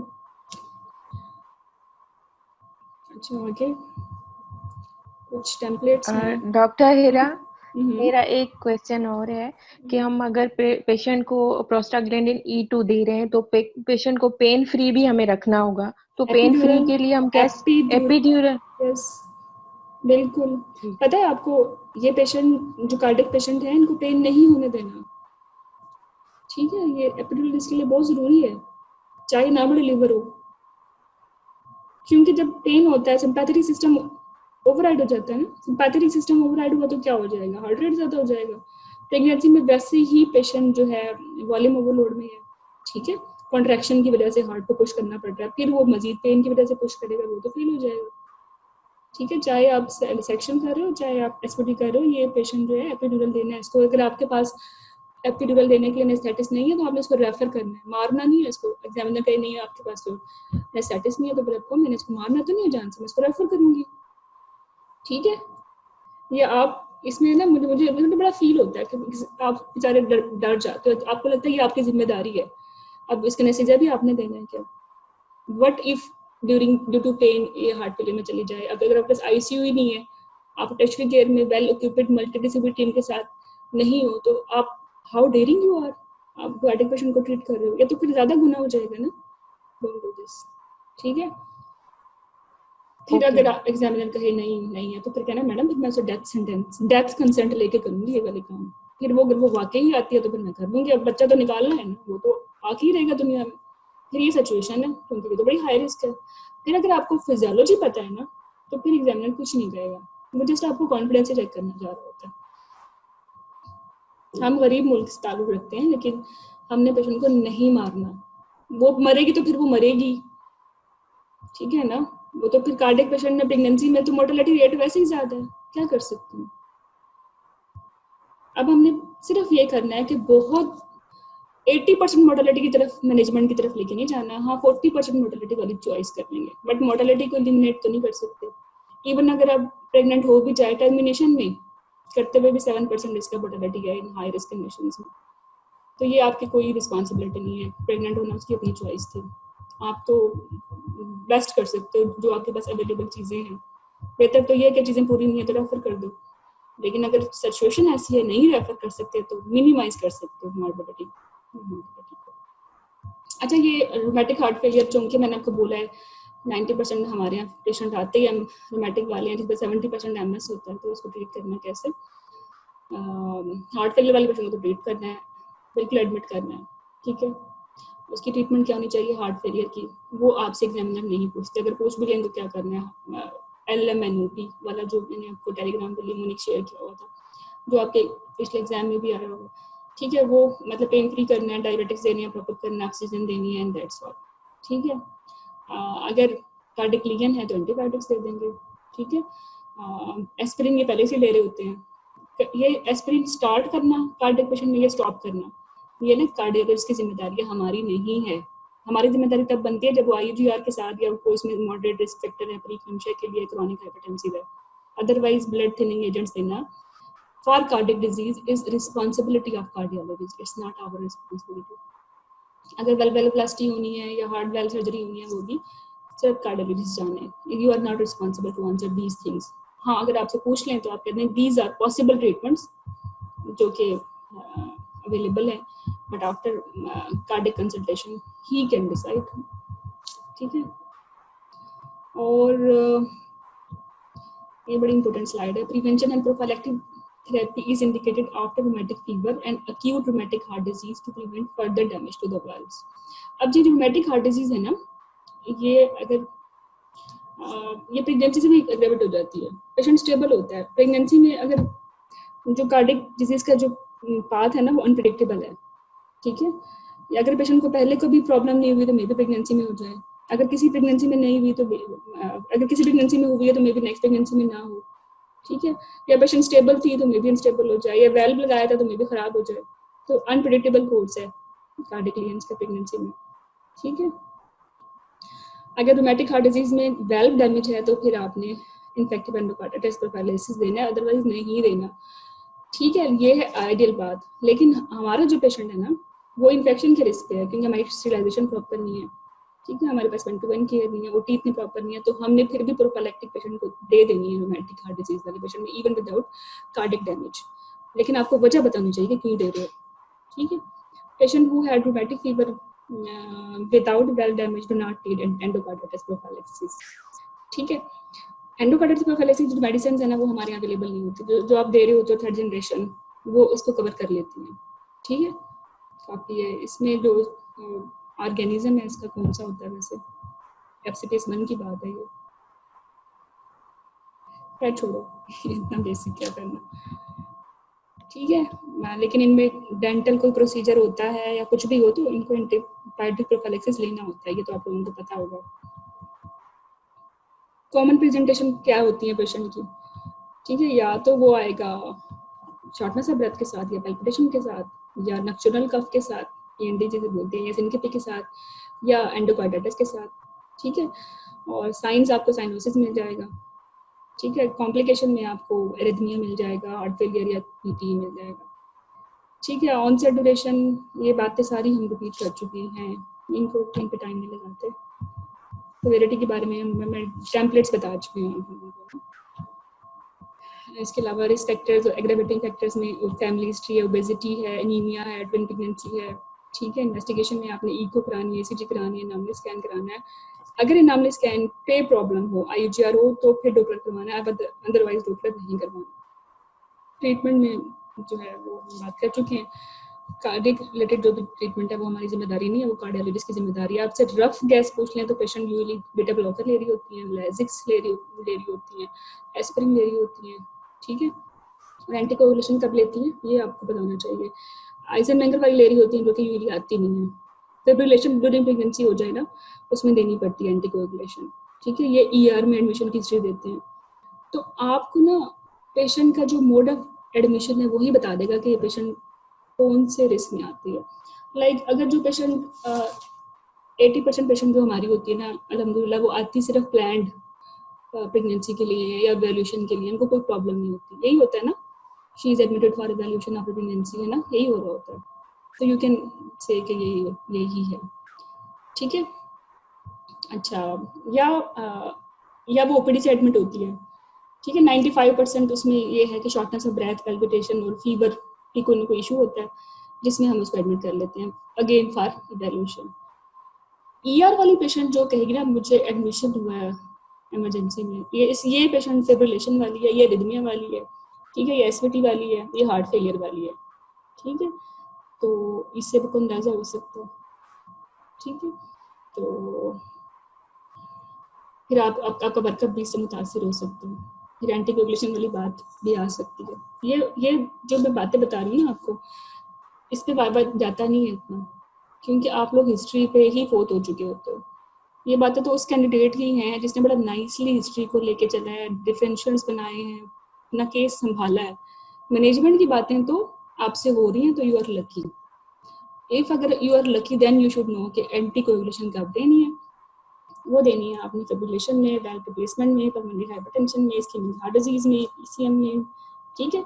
ये फिंगर टिप से पता होनी चाहिए, एग्जामिनर सुन लेता है ये, ठीक है। ये उसको रोकने से तो किसने मना नहीं किया।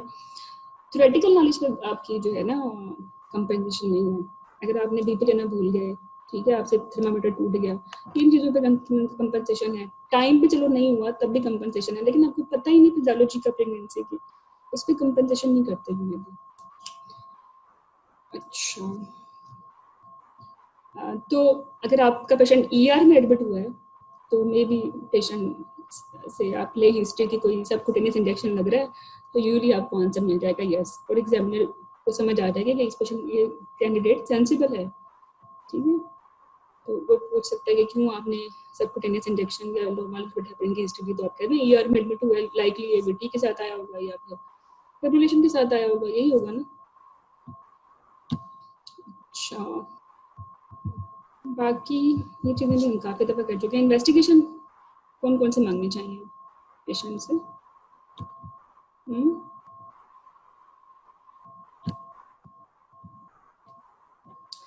एनीवन कार्डियक पेशेंट की इन्वेस्टिगेशन बता दें। कितनी दफ़ा एकोकार्डियोग्राफी करानी चाहिए? How many times a cardiac patient should have echocardiography?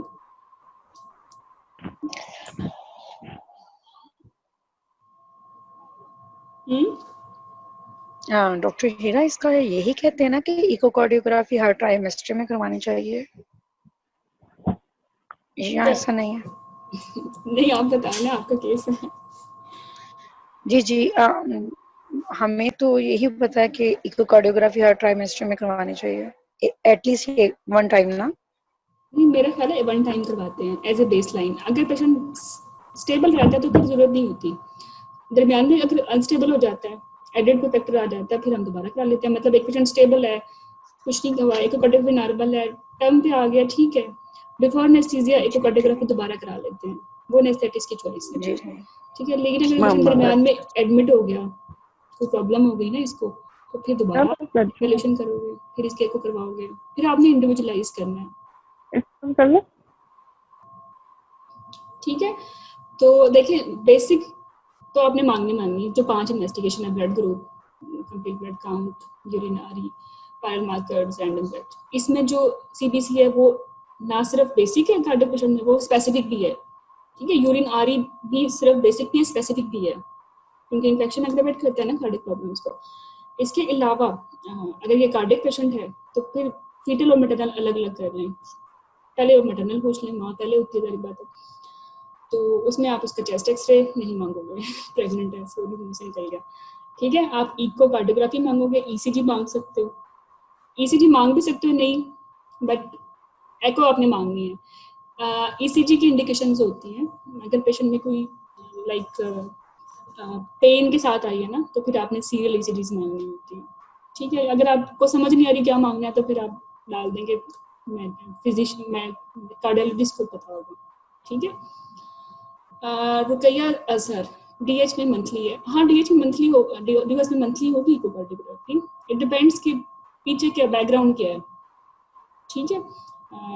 Monitoring का मैं आपको एडवाइस करूंगी कि थायराइड जो वाले जो पेशेंट हो या कार्डियक जो पेशेंट हैं, इन दोनों की मॉनिटरिंग जो है हर विजिट पे कौन कौन सी करवानी है ये आप लिख लें, बल्कि मेक इट ए होमवर्क, तो ये आपके लिए ईजी हो जाएगा कि हर विजिट में कार्डियक पेशेंट की कौन सी इन्वेस्टिगेशन करवानी है और थायराइड के पेशेंट की कौन सी करवानी है, हाउ मेनी टाइम्स करवानी होती है।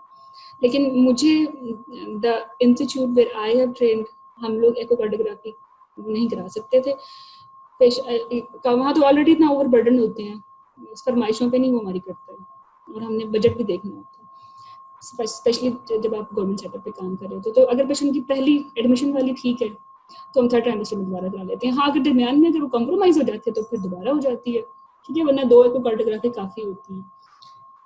अगर आप ये कहें कि थर्ड ट्राइमेस्टर हर ट्राइमेस्टर में कराने हैं तो फिर वो 3 हो जाएंगे ना, 2 तो आप वैसे ही करा रहे हो, तो आप कह दो मैडम मैं इंडिविजुअलाइज कर लूँगी हमने पेशेंट को।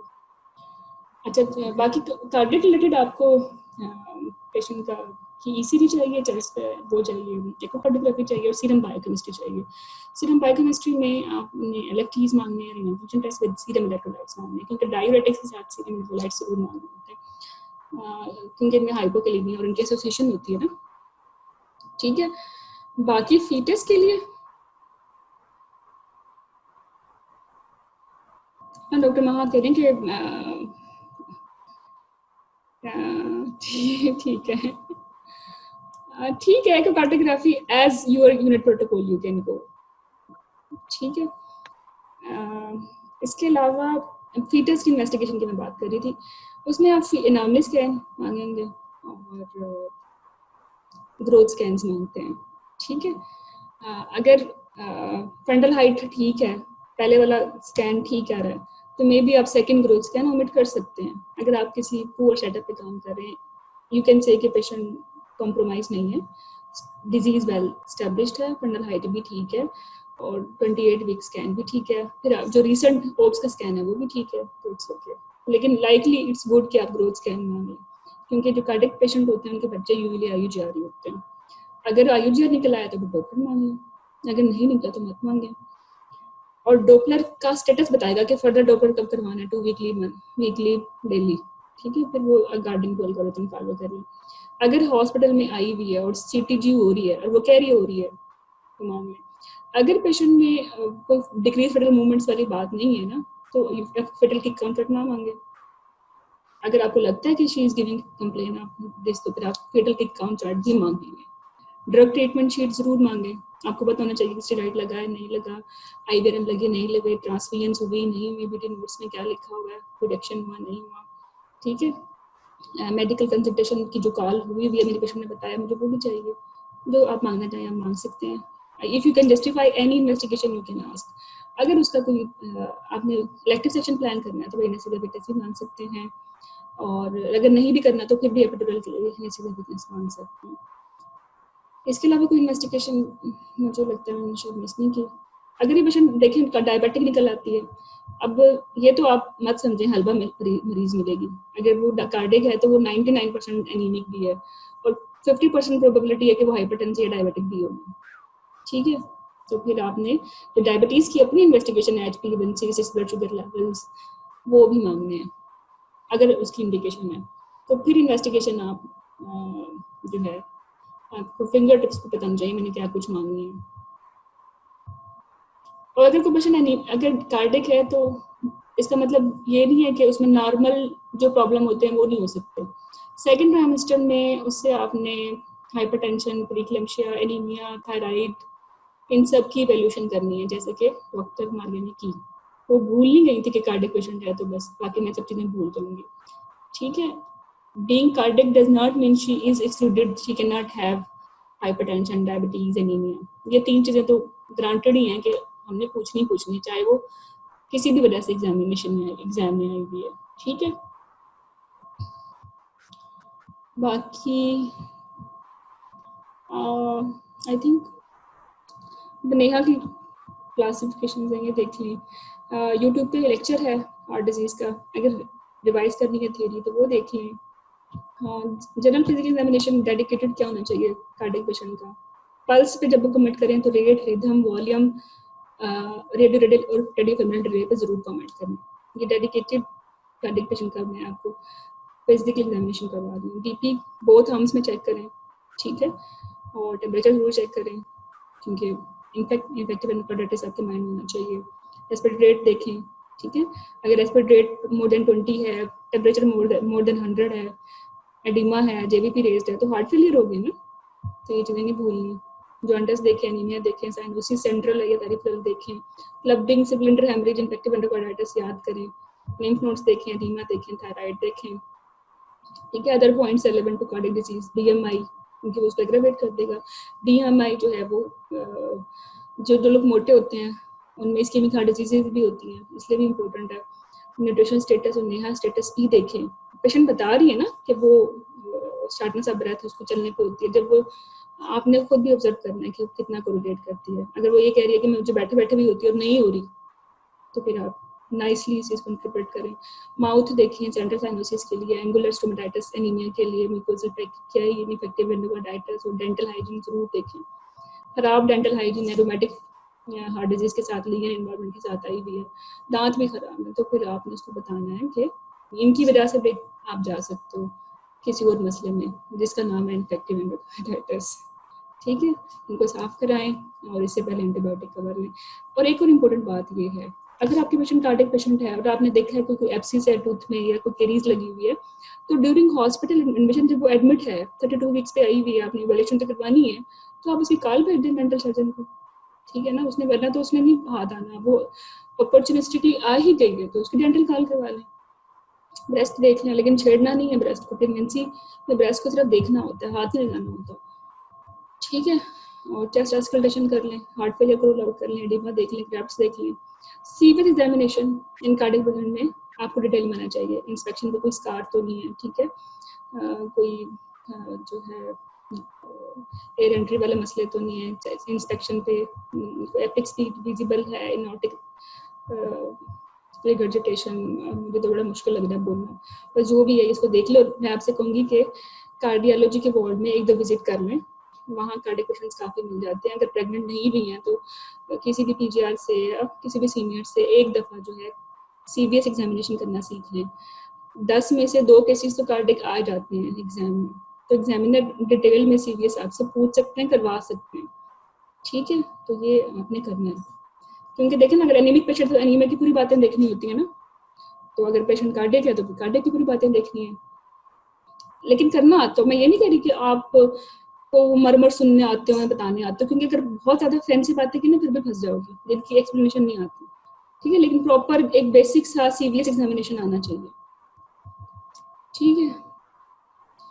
ऑस्कल्टेशन ये बड़ी डिटेल लिख दी थी मैंने, जज्बातियों की, लेकिन आप उसमें मत जाएं। आपको ये पता होना चाहिए कि आपने कहाँ कहाँ स्टैथ रखनी है, कहाँ कहाँ अपने मरमर देखने हैं और कौन सा मरमर होता है। ये बेसिक सी बात आपको होनी चाहिए, कि ये तो आपको पता ही है। अगर पेशेंट की लेस देन 20 वीक जेस्टेशन है तो फिर आप हेपेटोमेगाली देख सकते हैं, ठीक है। ना देखिए, वैसे मेरी पर्सनल ख्वाहिश है कि अपने वाइवा को कॉम्प्लिकेट मत करें, ठीक है, क्योंकि अगर वो राइट हार्ट फेलियर में है तो वो हेपेटोमेगाली से पता नहीं चलेगी, वो वैसे पता चल जाएगी, फिर मुश्किल हो जाएगी। आप कीप थिंग्स सिंपल। बाकी अदर फीचर्स देख लें, ठीक है। ये मैं आपको पीडीएफ भेज चुकी हूँ, क्लोज ग्रुप में टेलीग्राम के अवेलेबल है। ये पढ़ने वाली बातें हैं सारी, क्योंकि जो भी इम्पोर्टेंट पास होने वाली बातें थी ना वो हम कर चुके हैं। हाँ, जेवीपी लेना आनी चाहिए, प्लीज़ यूट्यूब से ट्यूटोरियल देख लें, जेवीपी कैसे लेनी होती है, रिहर्सल भी कर लें। काफ़ी बच्चे मेरे जो है ना वो रोते हुए आए हैं इस जेवीपी की वजह से। एनीमिक पेशेंट पे जेवीपी नहीं की तो ये भी एक सिन है, और अगर डायबिटिक पेशेंट में जेवीपी चेक नहीं की तो ये भी एक सिन है, ठीक है। बाकी मेडिसिन होती है, समटाइम पेशेंट ले रहे होते हैं तो आपको बताना चाहिए टेनॉर्मिन में क्या है, ठीक है, एंड्रॉल में क्या है, टिमोलोल में क्या है, और कार्बाडोल, ये बीटा ब्लॉकर है सारे, और कुछ एंटी हाइपरटेंसिव है। एग्जामिनर ब्रांड नेम के साथ साथ पूछ लेते हैं, ये आपकी कॉमन सेंस की बात है।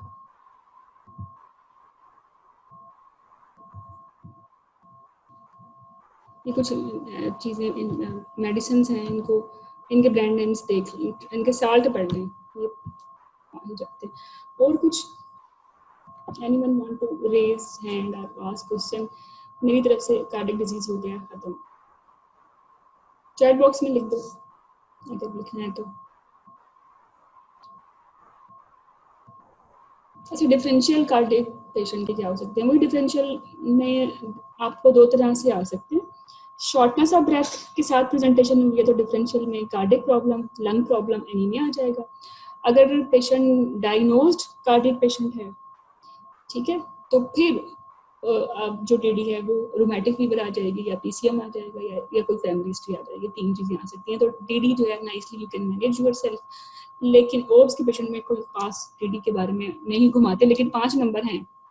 सीपीएस ने जो परफॉर्मा दिया हुआ एग्जामिनर को, उसमें 5 नंबर टीडी बताने के हैं। अगर आपसे पूछ लिया गया, आप नहीं बता रहे, तो 5 नंबर चले जाएंगे। तो क्यों छोड़ने 5 नंबर?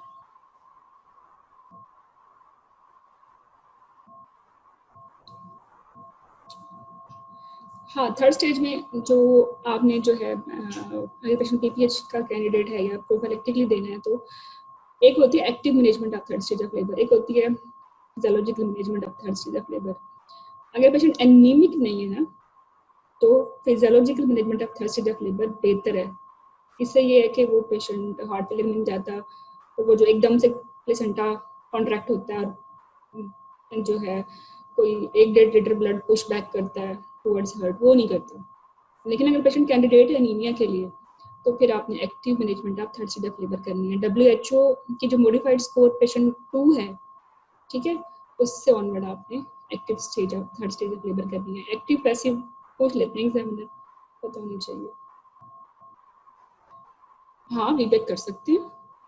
अगर आप अच्छे सेटअप पे बैठे हुए हो और पेशेंट में प्रीवियस एक्शन कोई नॉन रिकरेंट काज की वजह से हुआ था और अब भी पेशेंट में कोई ऐसी प्रॉब्लम नहीं है, तो अगर डिजीज कंट्रोल्ड है तो आप कर सकते हो बैक, ठीक है। लेकिन इसमें इंडक्शन नहीं करोगे, फिर आप you will wait for spontaneous, you will admit her after even 36 या 37, ठीक है। अगर आपके पास आईसीयू केयर है, बहुत अच्छी केयर है, लेकिन मेरी पर्सनल चॉइस ये है कि कार्डियक पेशेंट में वीबैक ना करें।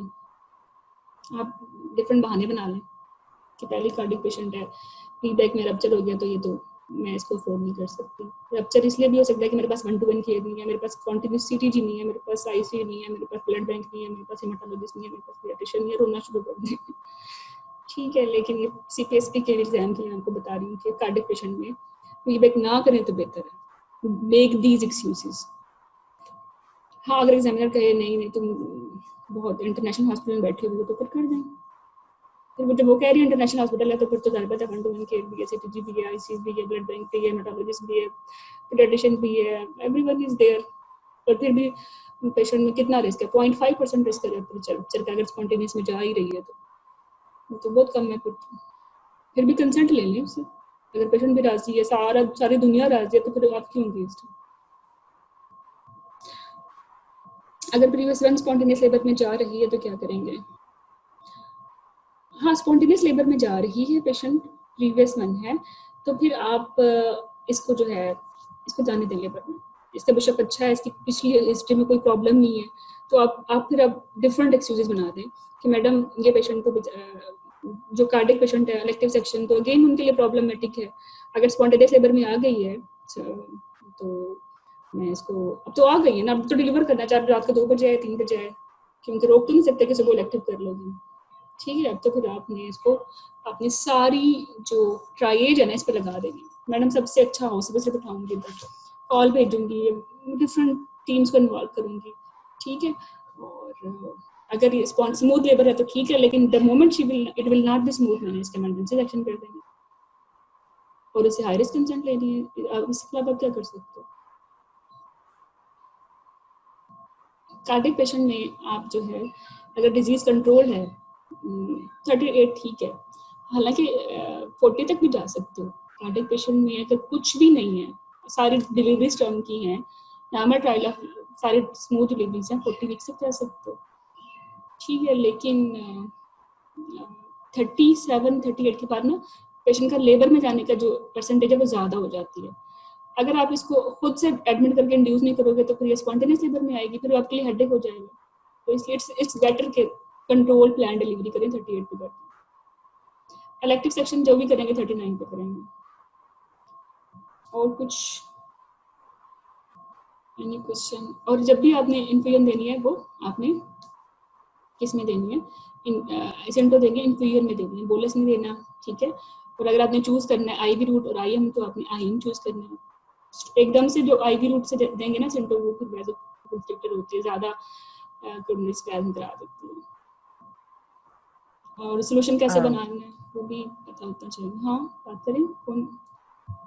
हाँ जी मैम, लाइक ये क्वेश्चन था, यही क्वेश्चन, अगर हम active management of first stage of labour कर रहे हैं तो अगर हम सिंपल आईएम उसको सिंटो दे रहे हैं तो हम इन्फ्यूजन फिर नहीं कंटिन्यू करेंगे कंसिडरेटिव? नहीं, अगर she is not high risk for PPH तो फिर ना करें। There is a set indication. अगर वो पेशेंट आपने अगर प्रॉपर लेबर की हिस्ट्री ली हुई है पिछली प्रेगनेंसीज में तो उसमें कोई पीपीएच की हिस्ट्री नहीं है तो अभी भी नहीं होगी ना। अगर आपको नहीं लगता कि ट्विन नहीं है, ओवर डिसेंडेड नहीं है, एनीमिक नहीं है, तो इफ इट इज स्मूथ उनको हम ना ही हम ब्रिकी देंगे प्रोटेक्टर दे सकते हैं, दे सकते हैं। जो ब्रिकी है ना सेकंड लाइन है, फर्स्ट लाइन नहीं है। बिकॉज हाँ मुझे याद है, मेरे once there was a patient that was high risk, तो उसको सिर्फ आईएम दिया था और वो स्टेबल रही थी। ठीक है, आप मसाज कर सकते हैं, ठीक है, आईएम दे सकते हैं। अगर वो जाती है पीपीएच में तो फिर इन्फ्यूजन दे सकते हैं। Right ma'am. लेकिन आप यूजुअली 1 लीटर में डालते हो ना, 1 लीटर में डालते हो, फिर आप उसको फ्लूइड भी कम करना है ना, हार्ट फेलियर में जा सकती है, ठीक है। तो फिर आप 500 यूज करेंगे, रिंगर भी कम लेंगे। Ma'am second thing regarding BPL, अगर लाइक थिंक हमारे यहाँ mostly patient rheumatic heart disease के होते हैं और पेशेंट 23 या 24 ईयर का प्रेजेंट करते हैं, लाइक स्टैटिकल रीजन उसका ये सीपीडी की वजह से उसका सेक्शन होता है, तो इस स्टेज पे बीट is justified because of her illness. हाँ बीटीएल या कर हम सकते हैं, अगर उसमें नेक्स्ट प्रेगनेंसी बहुत हाई रिस्क है ना तो आप बीटीएल कर सकते हो। Okay right, thank you. कुछ बच्चे कहते हैं नहीं वेजेक्टमी करा देंगे, कौन कौन इसके हक में है कि अगर आपने एनेस्थीसिया नहीं देना माँ को, वो बहुत हाई रिस्क है तो वेजेक्टमी करा दें? who will is in favor and who is against? ये बहुत इंपॉर्टेंट क्वेश्चन है, ये एग्जाम क्वेश्चन है। One of among you sad examiner कि मेरे पेशेंट तो बहुत हाई रिस्क एनेस्थीसिया के लिए, क्यों ना मैं इसकी वेजेक्टमी करा दूं? एग्जामिनर सैड कि वो बेचारा ही इज जस्ट 30 इयर्स, ठीक है, बीवी उसकी जो है हाई रिस्क है, कार्डिक मोर्टेलिटी रेट उसका ये है, बच्चे उसके 2 हैं, आप उसकी वेजेक्टमी करा दो, मोर्टेलिटी रेट तो ये है, तो फिर उधर सेकंड मैरिज के लिए नहीं जा सकता, उसकी तो पर्सनल लाइफ तबाह हो गई। दोनों इंडिविजुअल्स को देखना है ना, ठीक है, तो ऐसे वेजेक्टमी नहीं ब्लाइंडली करानी, वो भी इंसान है, उसका शोहर।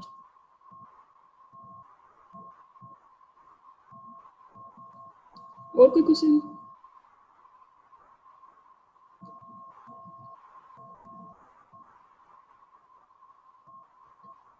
चलें ठीक है, मेरा ख्याल काफी हो गया 12 बजे में, ठीक है, कोई बात नहीं, कुछ क्वेश्चंस होंगे हम टेलीग्राम पे ले लेंगे। नेक्स्ट केस जो है IUGR का करेंगे, ठीक है,